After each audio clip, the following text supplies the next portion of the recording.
Assalamualaikum warahmatullahi wabarakatuh. Nama saya Bim Ali dengan NIM 2020536165. Di sini saya akan menjelaskan tentang desain penelitian. Desain penelitian merupakan pedoman dalam melakukan proses penelitian, diantaranya dalam menentukan instrumen pengambilan data, penentuan sampel, pengumpulan data, serta analisis data. Dengan pemilihan desain penelitian yang tepat diharapkan akan dapat membantu peneliti dalam menjalankan penelitian secara benar. Tanpa desain yang benar, seorang peneliti tidak akan dapat melakukan penelitian dengan baik karena tidak memiliki pedoman penelitian yang jelas. Desain penelitian yang saya bahas kali ini adalah causal atau comparative research. Causal atau comparative research disebut juga dengan penelitian sebab akibat, merupakan salah satu ide berpikir ilmiah untuk menyusun suatu riset metodologi. Penelitian kausal bisa dimasukkan dalam penelitian eksperimen, namun bisa juga dimasukkan dalam bentuk lain, misalnya dalam bentuk comparative research. Independen variabel dalam penelitian komparatif tidak bisa dimanipulasi dan tidak bisa diberikan perlakuan atau treatment. Penelitian komparatif lebih berfokus pada dampak atau efek yang terjadi dengan cara mencari apa yang menjadi penyebab dari dampak tersebut serta melihat perbedaan yang terjadi di antara dua grup atau lebih dan berikan penjelasan terhadap perbedaan di antara kedua kelompok atau grup. Misalnya, kenapa perusahaan IT multinasional lebih inovatif daripada perusahaan IT lokal. Untuk manipulasi data bisa digunakan berbagai macam cara perhitungan atau uji statistik. Bila interest ingin melihat apakah pada grafik yang didapatkan terdapat perbedaan atau tidak, biasanya dilakukan uji powerful dengan menggunakan uji statistik seperti uji T, uji Z, maupun uji covariance. Bila penelitian yang dilakukan lebih ke arah penelitian deskriptif, maka hasil yang didapat berupa grafik sudah cukup untuk memberikan gambaran penelitian. Namun apabila kita ingin mengetahui secara lebih jauh, maka grafik tersebut signifikan atau tidak, maka harus diuji dengan statistik.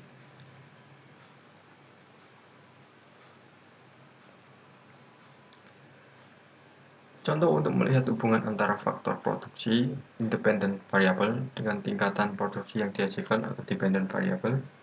Dari hasil data yang dikumpulkan dapat terlihat adanya penambahan bagi setiap satu satuan independent variable, beberapa tambahan dependent variabelnya. Berdasarkan grafik yang didapatkan, cari rata-ratanya dan lihat hasilnya.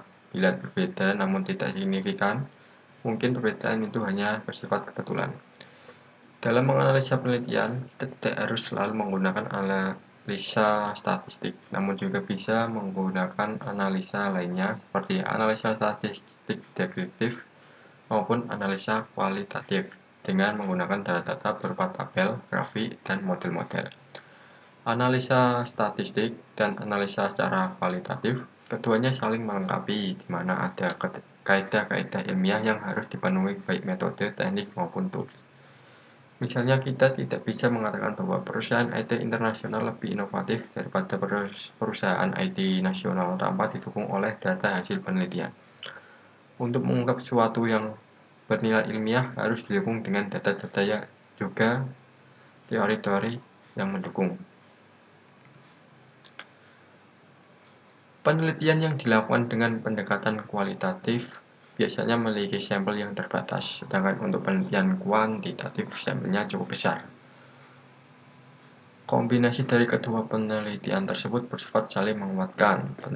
Penelitian yang bersifat kualitatif, kualitas datanya harus reliable, valid, dan desainnya harus benar. Kualitatif bukan berarti berkualitas. Misalnya, kita ingin melihat bagaimana tingkat penjualan IT multinasional dalam 3 tahun terakhir. Bila rata-ratanya menunjukkan hasil yang tidak signifikan, maka perlu diuji lanjut dengan menggunakan statistik, di mana uji Z lebih powerful daripada uji T. Uji statistik ini dilakukan untuk mencari penyebab perbedaan berdasarkan independen dan dependent variabelnya. Misalnya, perusahaan IT internasional lebih inovatif daripada perusahaan IT nasional. Ukur dalam 3 tahun terakhir, bagaimana produktivitas melihat polanya dengan unit yang sama kita bandingkan, ini disebut komparatif riset. Bila rata-rata yang satu 5,4 dan 5,0 dengan sampel masing-masing 10, belum tentu yang 5,4 signifikan daripada 5,0 mesti diuji dulu dengan uji secara statistik. Pada eksperimental design, kita bisa memanipulasi independen variabelnya. Bila pada tabelnya terlihat hasil yang berbeda secara signifikan, maka perlu diuji dengan statistik. Apa penyebab dari meningkatnya produktivitas dari perusahaan ini? Kesimpulan yang harus diambil adalah bahwa kegagalan IT mungkin terjadi karena tidak adanya peran atau komitmen dari pihak top manajemen. Hal ini merupakan kontribusi dari suatu riset karena sudah merupakan suatu fenomena. Contoh lain, dalam suatu penelitian ada yang mengatakan bahwa 85% proyek IT gagal. Porsi terbesar penyebab gagalnya proyek IT ini adalah karena adanya kesalahan pada algoritma. Kita tidak bisa mengontrol produk orang lain karena bersifat komparatif. Tidak ada unsur objektivitas yang mengatakan bahwa produk yang kita buat lebih baik daripada produk pesaing tanpa didukung oleh data-data dan hasil penelitian. Adanya robotesis atau ketahanan dalam suatu penelitian tidak terjadi masalah asal diungkapkan desain yang digunakan. Data yang tidak valid diungkapkan kembali. Mendesain suatu riset berupa peluang di mana sistem informasi bisa diusulkan. Misalnya, SI untuk ketahanan pangan. Setiap lahan diukur produktivitasnya. Setiap ada perubahan fungsi lahan bisa diolah. Sehingga data tahun lalu dengan data sekarang bisa di-overlap atau tumpang tindih beberapa perubahan yang terjadi. Misalnya, beberapa lahan persawahan yang berubah jadi lahan pemukiman. Hingga dibuat kebijakan yang tepat sasaran, misalnya tidak ada lagi izin untuk mendirikan bangunan karena mengancam ketahanan pangan nasional. Keempat, korelasional research. Bentuk penelitian lain yang sering disebut penelitian kuantitatif adalah penelitian korelasional atau ex post facto. Penelitian ini dilakukan untuk melihat hubungan di antara dua variabel. Korelasi tidak menjamin adanya causality atau hubungan sebab akibat, tapi causality menjamin adanya korelasi.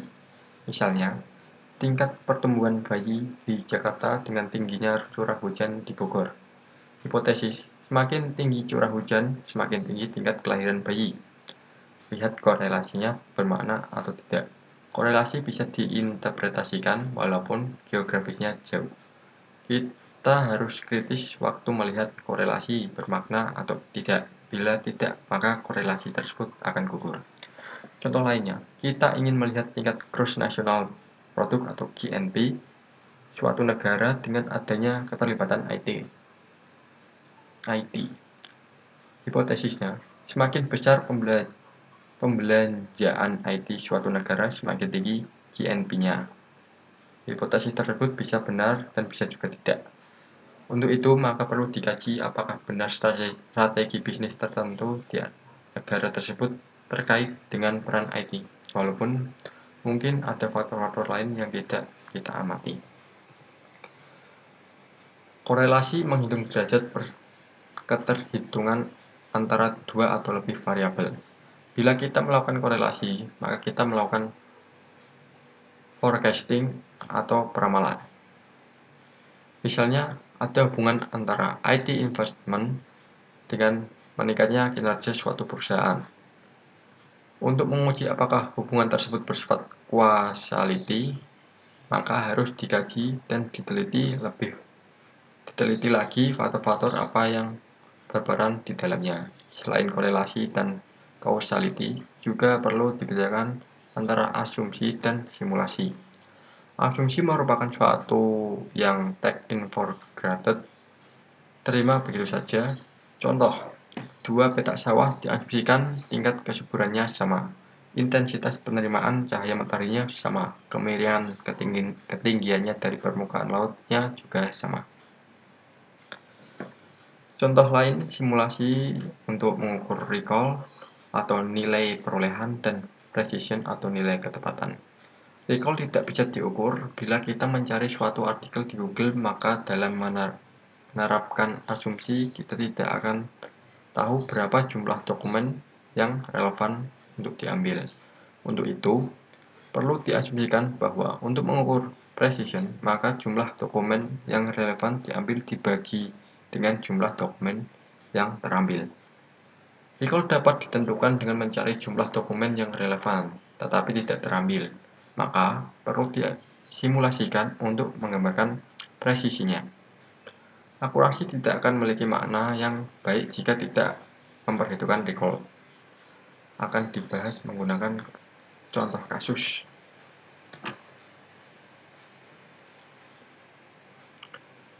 Asumsi dan angka besaran asumsi dapat digunakan atau diterima dengan berbagai pertimbangan.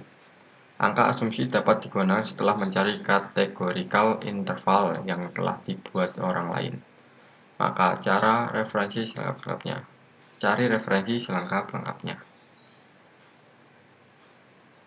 Bangun argumen cari referensi interval yang telah dibuat oleh orang lain tersebut. Misalnya ada suatu kasus yang mengukur kontaminasi udara dengan suatu alat ukur. Yang diukur diesel genset dan diesel. Datanya tidak representatif karena data kontaminasi udara yang dilakukan diukur tidak bisa mengesampingkan asap knalpot motor dan mobil. Tidak bisa diambilkan bahwa faktor-faktor lingkungan dianggap tetap. Kesalahan karena dampak pembulatan sehingga ada bedanya semakin besar. Kemungkinan adanya kontribusi error dari pembulatan merupakan permasalahan teknis perhitungan. Asumsi berupa sesuatu yang tidak kita teliti. Misal, normal distribution, bila menguji IQ harus diuji dulu normalitinya dan ketidaknormalan dalam sampel atau populasi. Misal, ada 10 orang autis akan merusak normality. Tidak pernah diujikan normality namun hanya diasumsikan sampel yang representatif, maka dia menyebar normal. Fungsi normal diuji dulu tapi tidak dilakukan bahwa IQ rate 100/120 bisa dijajah atau sensus menyebar normal. Dalam korelasi tidak ada yang kontrol satu sama lain, sama aja perannya. Penelitian yang menggunakan teknik korelasional adalah penelitian yang menyelidiki hubungan di antara beberapa variabel penelitian. Analisa data yang digunakan dalam analisa statistik dengan menggunakan uji regresi dan korelasi. Precision, recall, dan akurasi. Precision adalah tingkatan ketepatan antara informasi yang diminta oleh pengguna dengan jawaban yang diberikan oleh sistem. Sedangkan recall adalah tingkat keberhasilan sistem dalam menemukan kembali sebuah informasi. Bidang statistika dikenal juga istilah akurat. Akuransi didefinisikan sebagai tingkat kedekatan antara nilai prediksi dan nilai aktual. Ilustrasi berikut ini memberikan gambaran beberapa antara akurasi dan precision.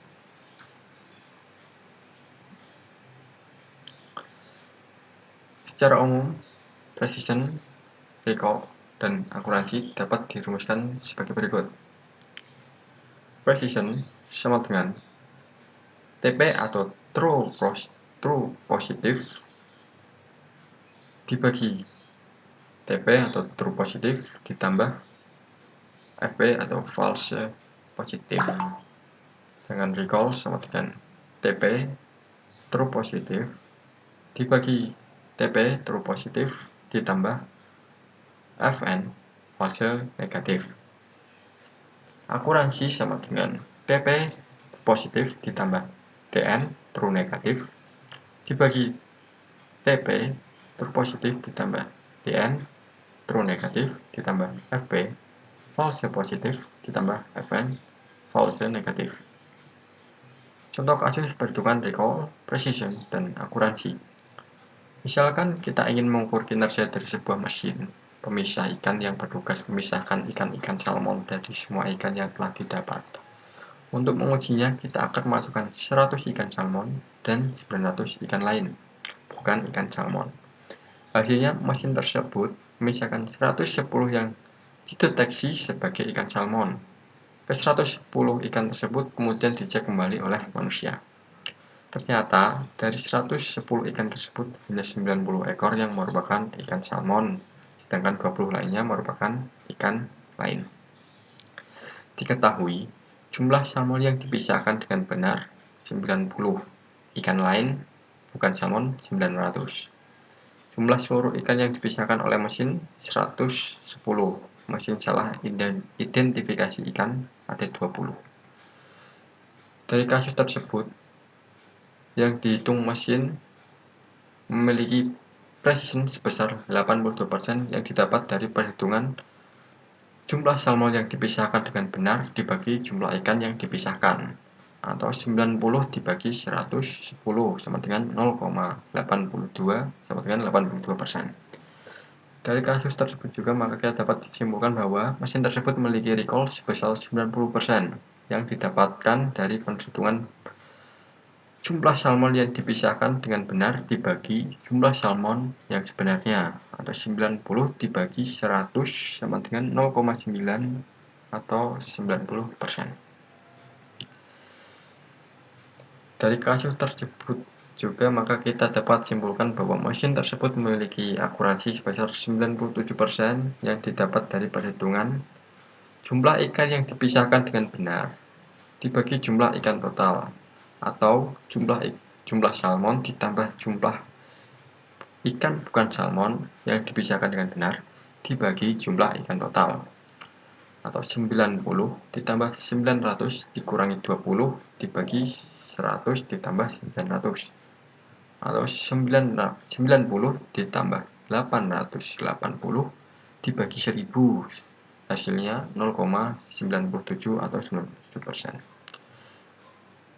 Kesimpulan contoh kasusnya, precision 82%, recall 90%, dan akurasi ada 97%. Mendeteksi bias. Menggunakan precision atau akurasi saja dalam sebuah mengukur kinerja dari sebuah sistem atau metode bisa menimbulkan bias yang sangat fatal. Sebagai contoh, misalnya dari pengujian menggunakan 100 ikan salmon dan 900 ikan lainnya, ternyata mesin hanya memisahkan satu ikan salmon, dan setelah dicek oleh manusia, satu ikan tersebut benar merupakan ikan salmon. Pengujian ini dapat kita tuliskan sebagai berikut.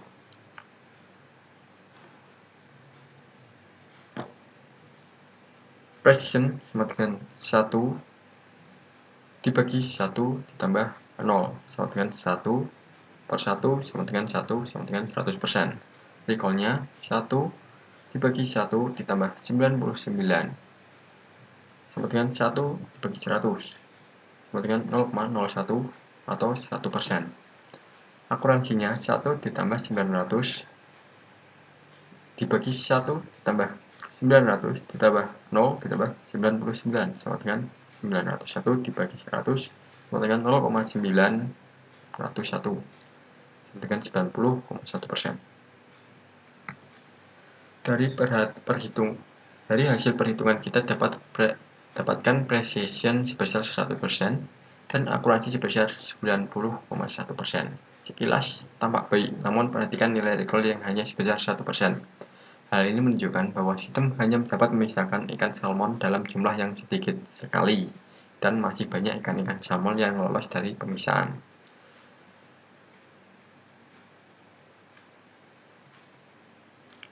Kesimpulan berdasarkan studi kasus.